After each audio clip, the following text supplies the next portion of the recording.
بسم اللہ الرحمن الرحیم۔ آج ہم پاور آف اٹارنی مختار نامے پر ڈسکس کریں گے کہ یہ کیا ہے اور اس کی کتنی اقسام ہیں اور یہ کیا کیا پرپس سرو کرتا ہے۔ فرسٹ آف آل،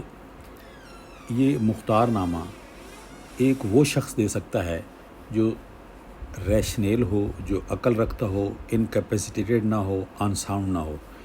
اور وہ اپنا مختار نامہ کسی بھی اسپیسیفک ٹاسک کے لیے، کوئی بھی کام سر انجام دینے کے لیے جو وہ خود نہیں دے سکتا،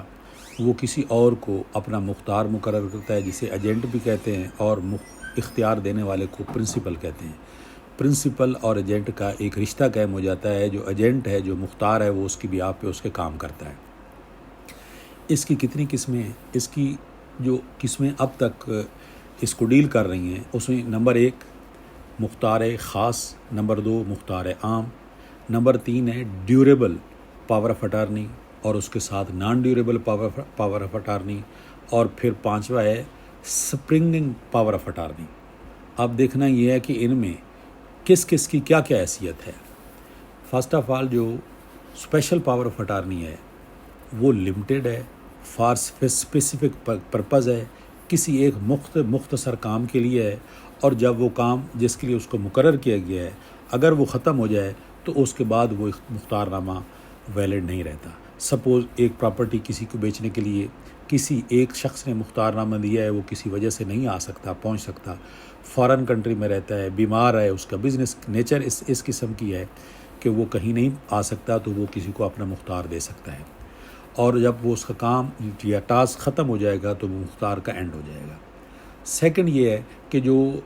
جنرل پاور آف اٹارنی ہے اس میں وہ ہر قسم کے کام کر سکتا ہے۔ یہ ایک دوسرے کے مختلف ہیں، ایک میں ایک اسپیسیفک ٹاسک ہے، دوسرے میں کئی ایک کام وہ کر سکتا ہے، اس کو اختیار ہے کہ وہ کرے۔ مثلا اس پاور آف اٹارنی کی بنیاد پر وہ معاہدہ بھی کر سکتا ہے، وہ زمین بیچ بھی سکتا ہے، وہ کوئی لیگل کنٹریکٹ بھی کر سکتا ہے، بینک میں مارگیج بھی کروا سکتا ہے، لون بھی لے سکتا ہے۔ ہر قسم کے کام اس کی بنیاد پر جو اصل مالک کر سکتا ہے، وہ جنرل پاور آف اٹارنی میں اس کو اختیار ہے کہ وہ ان میں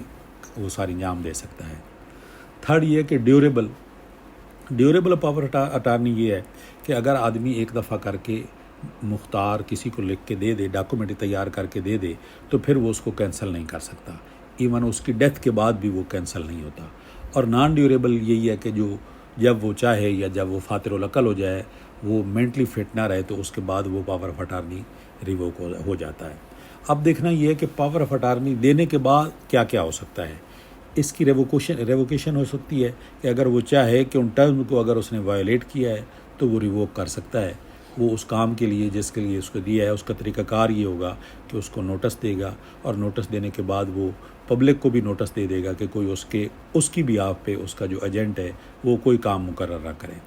اب اس میں سب سے اہم بات یہ ہے کہ اس کو لا کون سا ڈیل کرتا ہے۔ پاور آف اٹارنی کو power of attorney act 1882 deal کرتا ہے۔ اس کے سیکشن 2 سے 4، 2، 3، 4، 5 یہ سارے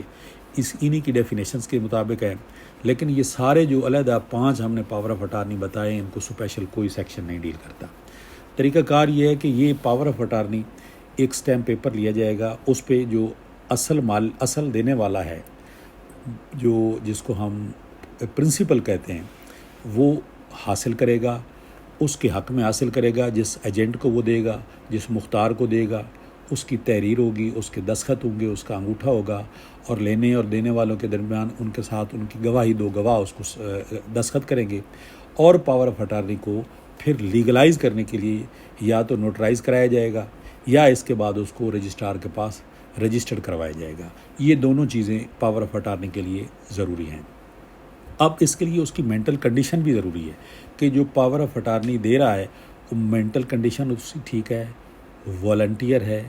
اور فردر اس میں کوئی ایسی کمپلیکیشن نہیں ہے، کسی قسم کا اس پہ کوریسو میئر نہیں ہے، والنٹیئر ہے، کمپلشن کے ساتھ وہ نہیں دے رہا، تو وہ اس طرح وہ پاور آف اٹارنی دے گا، اور اس پہ جو چیزیں لکھی جائیں گی کلیئر اس کا اسکوپ ہوگا،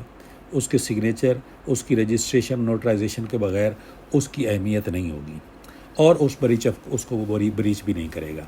تو میں سمجھتا ہوں کہ پاور آف اٹارنی کی کتنی قسمیں ہیں وہ اور کس طرح اس کو رجسٹرڈ کیا جاتا ہے اور اس کا کیا طریقہ کار ہے یہ آپ کے سامنے رکھا ہے۔ اب ایک پاور آف اٹارنی اس پہ ایڈ کرنا ضروری ہے۔ اگر کوئی فارن کنٹری میں بیٹھا ہے اور اپنے ملک میں کوئی چیز بیچنے کے لیے، کوئی چیز حاصل کرنے کے لیے کسی کو پاور آف اٹارنی دینا چاہتا ہے تو اس کے لیے ضروری ہے کہ وہ پہلے اسی طرح پاور آف اٹارنی تحریر کروائے۔ تحریر کروانے کے بعد وہ ایمبیسی میں جائے، ایمبیسی میں جانے کے بعد ایمبیسی کے یہاں جو نوٹرائز ہم کرواتے ہیں یا رجسٹریشن کرواتے ہیں، وہاں ایمبیسی کے جو آفیسر ہیں اس کو وہ ویلیڈیٹ کریں، اور ویلیڈیٹ کرنے کے بعد وہ پاکستان میں آئے اور پاکستانی ایمبیسی بھی ان سگنیچر اور اس ویلیڈیشن کو ویلیڈیٹ کرے، تو پھر وہ اس کے بعد وہ پاور آف اٹارنی بھی اسی طرح کی اہمیت رکھتا ہے۔ تو میں سمجھتا ہوں کہ یہ پاور آف اٹارنی مختار نامہ کے لیے یہ آج کا لیکچر اس حد تک کافی ہے۔ That's all.